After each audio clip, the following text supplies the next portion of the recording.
Dean Napier, Mr. Bell, members of the faculty and members of the student body of this great institution of learning, ladies and gentlemen. Now, there are several things that one could talk about before such a large, concerned, and enlightened audience. There are so many problems facing our nation and our world that one could just take off anywhere. But today I would like to talk mainly about the race problem, since I'll have to rush right out and go to New York to talk about Vietnam tomorrow, and I've been talking about it a great deal this week and weeks before that. But I'd like to use as a subject from which to speak this afternoon the other America. And I use this subject because there are literally two Americas. One America is beautiful for a situation. And in a sense, this America is overflowing with the milk of prosperity and the honey of opportunity. This America is the habitat of millions of people who have food and material necessities for their bodies, and culture and education for their minds, and freedom and human dignity for their spirits. In this America, millions of people experience every day the opportunity of having life, liberty, and the pursuit of happiness in all of their dimensions. And in this America, millions of young people grow up in the sunlight of opportunity.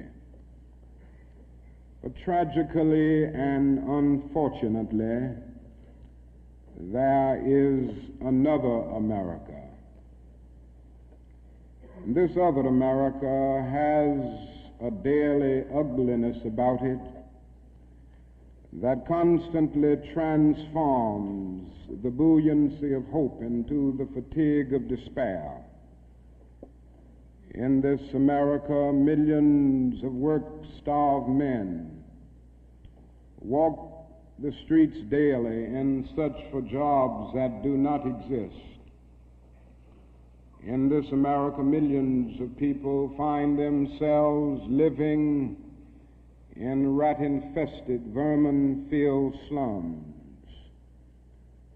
In this America, people are poor by the millions, and they find themselves perishing on a lonely island of poverty in the midst of a vast ocean of material prosperity.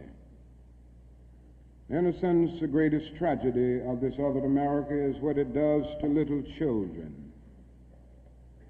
Little children in this other America are forced to grow up with clouds of inferiority forming every day in their little mental skies. And as we look at this other America, we see it as an arena of blasted hopes and shattered dreams. Many people of various backgrounds live in this other America. Some are Mexican Americans, some are Puerto Ricans, some are Indians, some happen to be from other groups. Millions of them are Appalachian whites. Probably the largest group in this other America, in proportion to its size in the population, is the American Negro. The American Negro finds himself living in a triple ghetto, a ghetto of race, a ghetto of poverty, a ghetto is to deal with this problem of the two Americas. We are seeking to make America one nation, indivisible, with liberty and justice for all. Now let me say that the struggle for civil rights, or the struggle to make these two Americas one America, is much more difficult today than it was 5 or 10 years ago. For about a decade or maybe 12 years, we struggled all across the South in glorious struggles to get rid of legal, overt segregation and all of the humiliation that surrounded that system of segregation. In a sense, this was a struggle for decency. We could not go to a lunch counter in so many instances and get a hamburger or a cup of coffee. We could not make use of public accommodations. Public transportation was segregated, and often we had to sit in the back, and within transportation within cities, we often had to stand over empty seats because sections were reserved for whites only. We did not have the right to vote in so many areas of the South. And the struggle was to deal with these problems. Now, certainly they were difficult problems. They were humiliating conditions. And by the thousands, we protested these conditions. We made it clear that it was ultimately more honorable to accept jail cell experiences than to accept segregation and humiliation. By the thousands, students and adults decided to sit in at segregated lunch counters to protest conditions there. And when they were sitting at those lunch counters, they were in reality standing up for the best in the American dream and seeking to take the whole nation back to those great wells of democracy which were dug deep by the founding fathers in the formulation of the Constitution and the Declaration of Independence. Many things were gained as a result of these years of struggle. In 1964, the Civil Rights Bill came into being after the Birmingham movement, which did a great deal to subpoena the conscience of a large segment of the nation to appear before the judgment seat of morality on the whole question of civil rights. After the Selma movement in 1965, we were able to get a voting rights bill. Now, all of these things represented strides, but we must see that the struggle today is much more difficult. It's more difficult today because we are struggling now for genuine equality. And it's much easier to integrate a lunch counter than it is to guarantee a livable income and a good, solid job. It's much easier to guarantee the right to vote than it is to guarantee the right to live in sanitary, decent housing conditions. It is much easier to integrate a public park than it is to make genuine, quality, integrated education a reality. And so today we are struggling for something which says we demand genuine equality. It's not merely a struggle against extremist behavior toward Negroes. And I'm convinced that many of the very people who supported us in the struggle in the South are not willing to go all the way now. I came to see this in a very difficult and painful way in Chicago over the last year, where I've lived and worked. Some of the people who came quickly to march with us in Selma and Birmingham were active around Chicago. And I came to see that so many people who supported morally and even financially what we were doing in Birmingham and Selma were really outraged against the extremist behavior of Bull Connor and Jim Clark toward Negroes, rather than believing in genuine equality for Negroes. And I think this is what we've got to see now, and this is what makes the struggle much more difficult. And so as a result of all of this, we see many problems existing today that are growing more difficult. It's something that is often overlooked, but Negroes generally live in worse slums today than 20 or 25 years ago. In the North, schools are more segregated today than they were in 1954 when the Supreme Court's decision on desegregation was rendered. Economically, the Negro is worse off today than he was 15 and 20 years ago. And so the unemployment rate among whites at one time was about the same as the unemployment rate among Negroes. But today the unemployment rate among Negroes is twice that of whites. And the average income of the Negro is today 50% less than whites. And as we look at these problems, we see them growing and developing every day.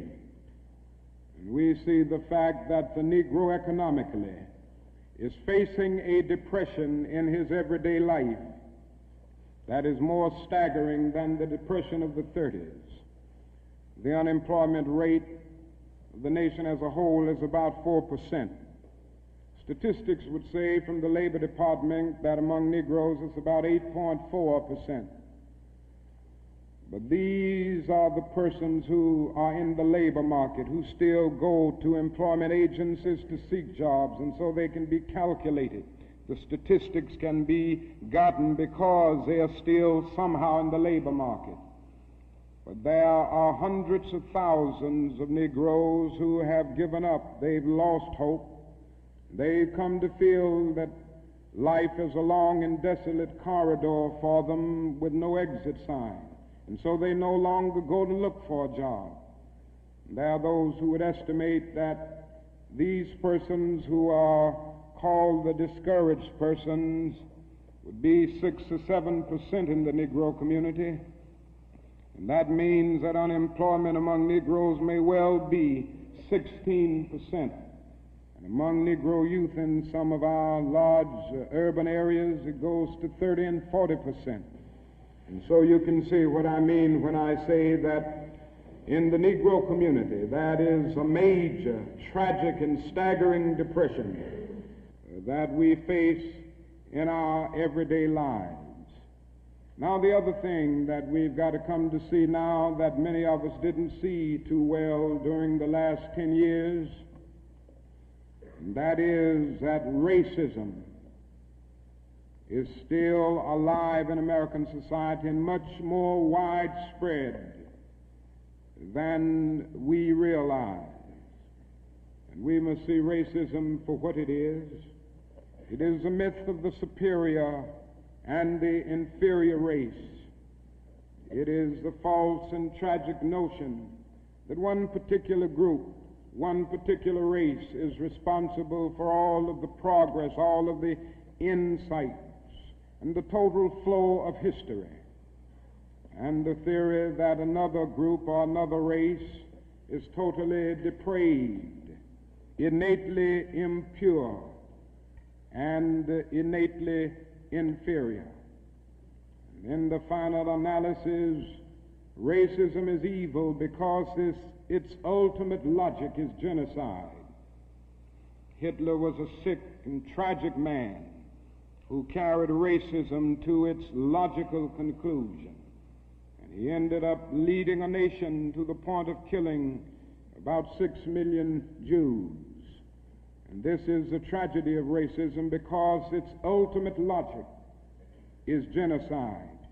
If one says that I am not good enough to live next door to him, if one says that I am not good enough to eat at a lunch counter, or to have a good, decent job, or to go to school with him, merely because of my race, he is saying consciously or unconsciously that I do not deserve to exist. To use a philosophical analogy here, racism is not based on some empirical generalization. It is based rather on an ontological affirmation.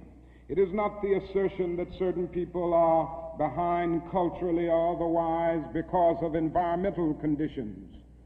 It is the affirmation that the very being of a people is inferior. And this is the great tragedy of it.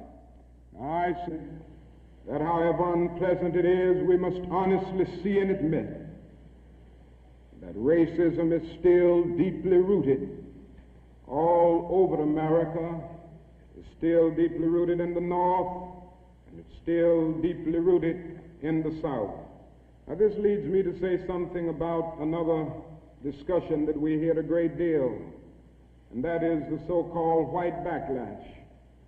I would like to honestly say to you that the white backlash is merely a new name for an old phenomenon. It's not something that just came into being because shouts of black power, or because Negroes engaged in riots in Watts, for instance. The fact is that the state of California voted a fair housing bill out of existence before anybody shouted black power, or before anybody rioted in Watts. It may well be that shouts of black power and riots in Watts and the Harlems and the other areas are the consequences of the white backlash rather than the cause of them. What it is necessary to see is that there has never been a single solid, monistic, determined commitment on the part of the vast majority of white Americans, the whole question of civil rights and on the whole question of racial equality. This is something that truth impels all men of goodwill to admit.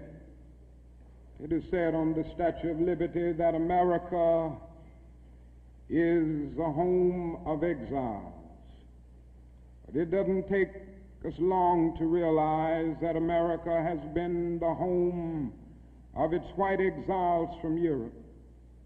But it has not evinced the same kind of maternal care and concern for its black exiles from Africa. And it is no wonder that in one of his sorrow songs, a Negro could sing out, "Sometimes I feel like a motherless child." What great estrangement, what great sense of rejection caused the people to emerge with such a metaphor as they looked over their lives. What I'm trying to get across is that our nation has constantly taken a positive step forward on the question of racial justice and racial equality. But over and over again, at the same time, it made certain backward steps. And this has been the persistence of the so-called white backlash. In 1863, the Negro was freed from the bondage of physical slavery. But at the same time, the nation refused to give him land to make that freedom meaningful.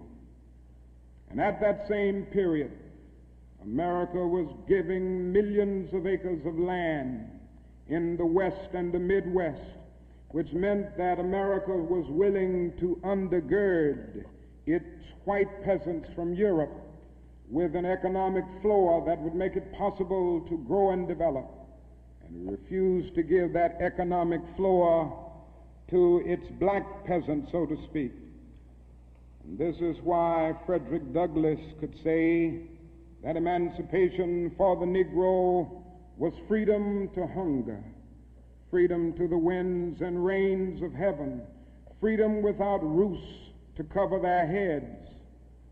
He went on to say that it was freedom without bread to eat, freedom without land to cultivate. It was freedom and famine at the same time. But it does not stop there. In 1875, the nation passed a civil rights bill and refused to enforce it. In 1964, the nation passed a weaker civil rights bill. And even to this day, that bill has not been totally enforced in all of its dimensions. The nation heralded a new day of concern for the poor, for the poverty-stricken, for the disadvantaged, and brought into being a poverty bill. But at the same time, it put such little money into the program that it was hardly and still remains hardly a good skirmish against poverty. White politicians in suburbs talk eloquently against open housing, and in the same breath contend that they are not racist. Now, all of this and all of these things tell us that America has been backlashing on the whole question of basic constitutional and God-given rights for Negroes and other disadvantaged groups for more than 300 years. So these conditions, persistence of widespread poverty, of slums, and of tragic conditions in schools and other areas of life, all of these things have brought about a great deal of despair and a great deal of desperation, a great deal of disappointment and even bitterness in the Negro communities. And today all of our cities confront huge problems. All of our cities are potentially powder kegs as a result of the continued existence of these conditions. Many in moments of anger, many in moments of deep bitterness, engage in riots. And let me say, as I've always said, and I will always continue to say, that riots are socially destructive and self-defeating. I'm still convinced that nonviolence is the most potent weapon available to oppress people in their struggle for freedom and justice. I feel that violence will only create more social problems than they will solve, and that in a real sense it is impractical for the Negro to even think of mounting a violent revolution in the United States. So I will continue to condemn riots and continue to say to my brothers and sisters that this is not the way. Continue to affirm that there is another way. But at the same time, it is as necessary for me to be as vigorous in condemning the conditions which cause persons to feel that they must engage in riotous activities as it is for me to condemn riots. I think America must see that riots do not develop out of thin air. Certain conditions continue to exist in our society which must be condemned as vigorously as we condemn riots. But in the final analysis, a riot is the language of the unheard. And what is it that America has failed to hear? It has failed to hear that the plight of the Negro poor has worsened over the last few years. It has failed to hear that the promises of freedom and justice have not been met. And it has failed to hear that large segments of white society are more concerned about tranquility and the status quo than about justice, equality, and humanity. And so in a real sense, our nation's summers of riots are caused by our nation's winters of delay. And as long as America postpones justice, we stand in the position of having these recurrences of violence and riots over and over again.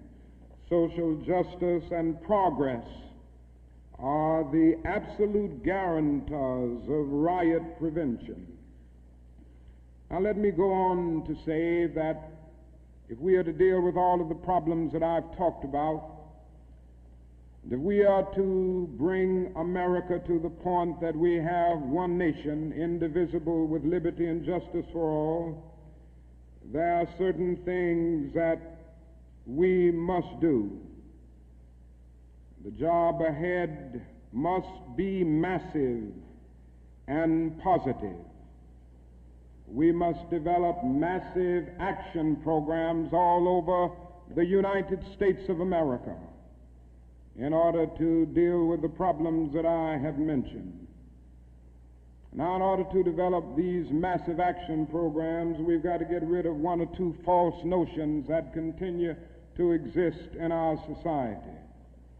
One is the notion that only time can solve the problem of racial injustice. I'm sure you've heard this idea. It is the notion almost that is something in the very flow of time that will miraculously cure all evils.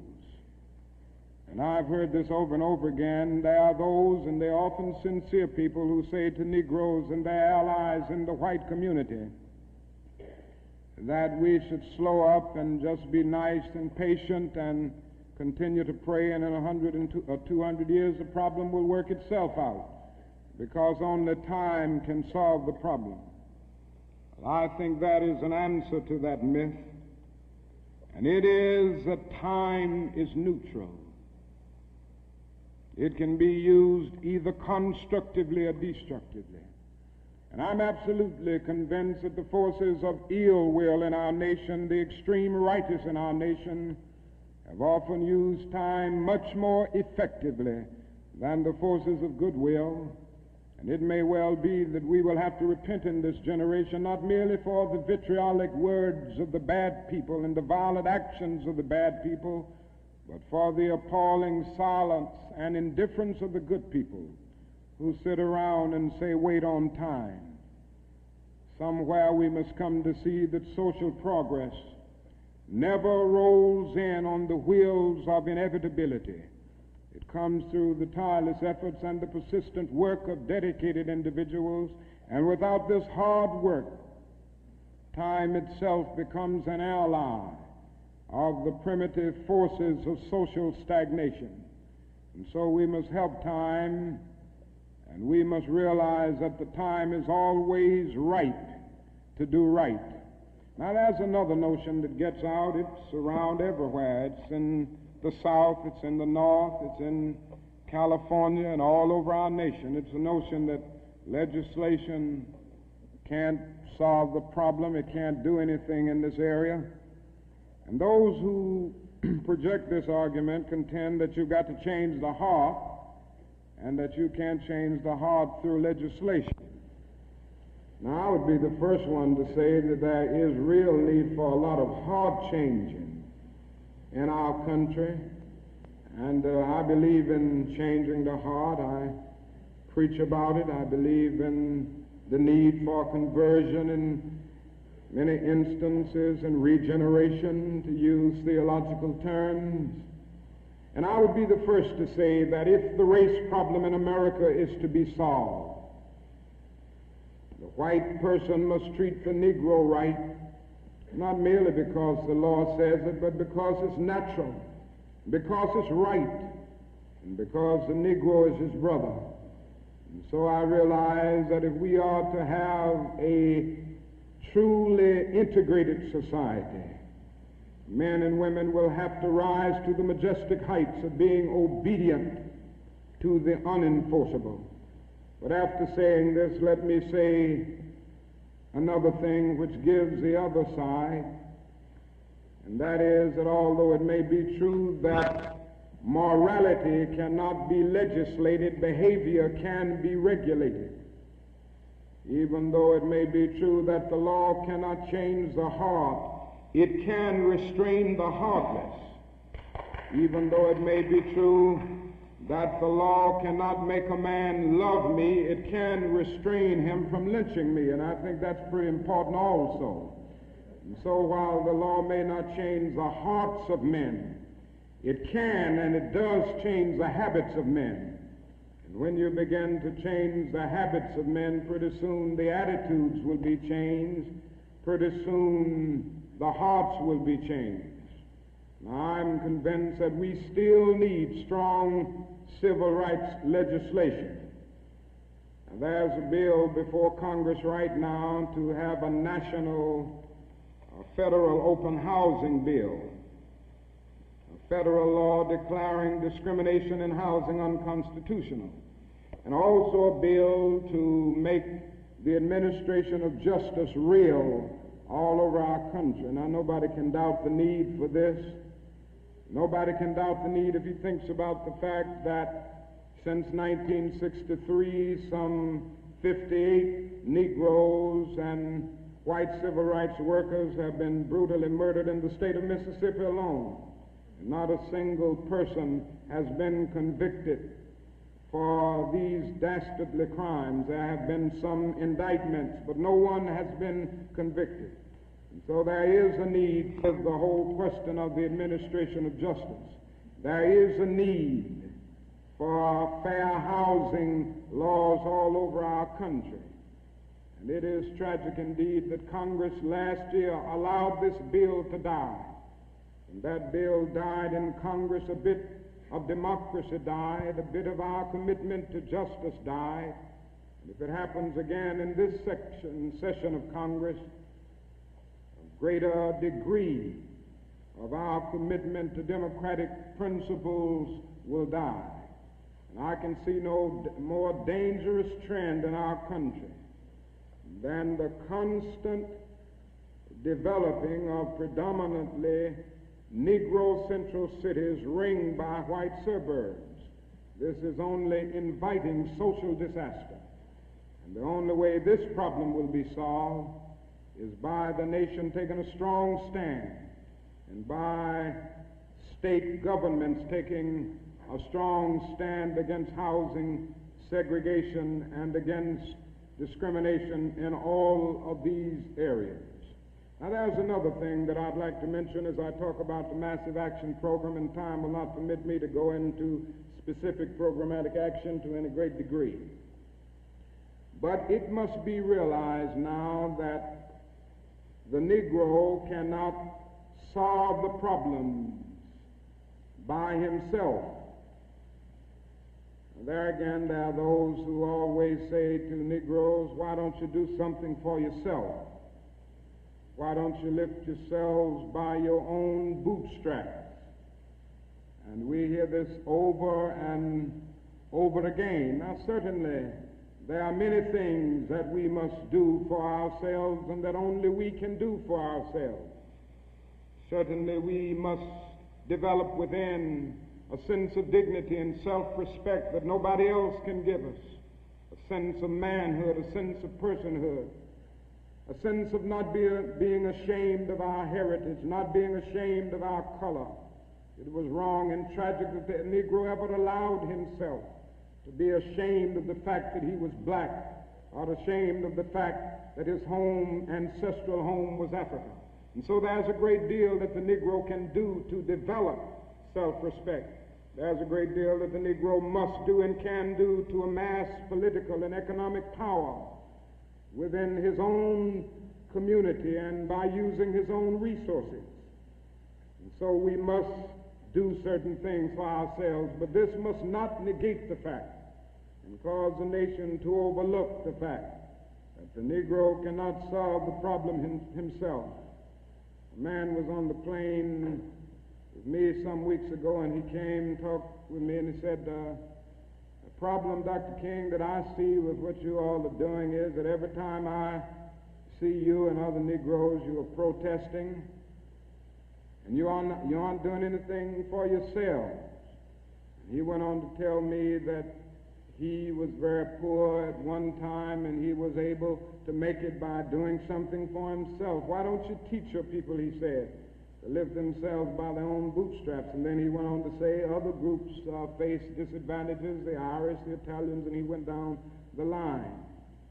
And I said to him that it does not help the Negro, it only deepens his frustration for unfeeling and sensitive people to say to him that other ethnic groups who migrated or were immigrants to this country just 100 years ago or so have gotten beyond him, and he came here some 344 years ago. And I went on to remind him that the Negro came to this country involuntarily in chains, while others came voluntarily. I went on to remind him that no other racial group has been a slave on American soil. I went on to remind him that the other problem that we have faced over the years is that the society placed a stigma on the color of the Negro, on the color of his skin, because he was black. Doors were closed to him that were not closed to other groups. And I'm to say to people that you ought to lift yourself by your own bootstraps, but it is a cruel jest to say to a bootless man that he ought to lift himself by his own bootstraps.